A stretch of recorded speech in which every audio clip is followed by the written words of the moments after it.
pertama kali ke Bangkok, jadi kesan yang sulit ketika di Bangkok itu mencari makanan halal ya. Jadi pernah saya ketika ingin ke Grand Palace melihat budaya dan wisata di Bangkok, biasanya saya makan ada tempat makan yang Islam. Jadi saya ke sana dan ternyata masih tutup ketika paginya. Ya udah, saya pikir di Bangkok nanti di daerah Grand Palace itu ada makanan halal. Jadi saya pergilah ke Grand Palace. Ketika itu udah lapar ya. Jadi carilah makanan. Saya tengok satu toko yang orangnya tampilannya agak Melayu-Melayu gitu. Jadi oh ini kayaknya Islam nih, halal nih.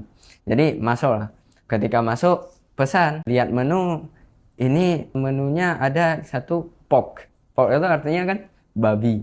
Jadi pas lihat ya udah carilah yang lain yang vegetarian, tapi takut juga dengan minyak yang digunakan itu masih ada kandungan babi.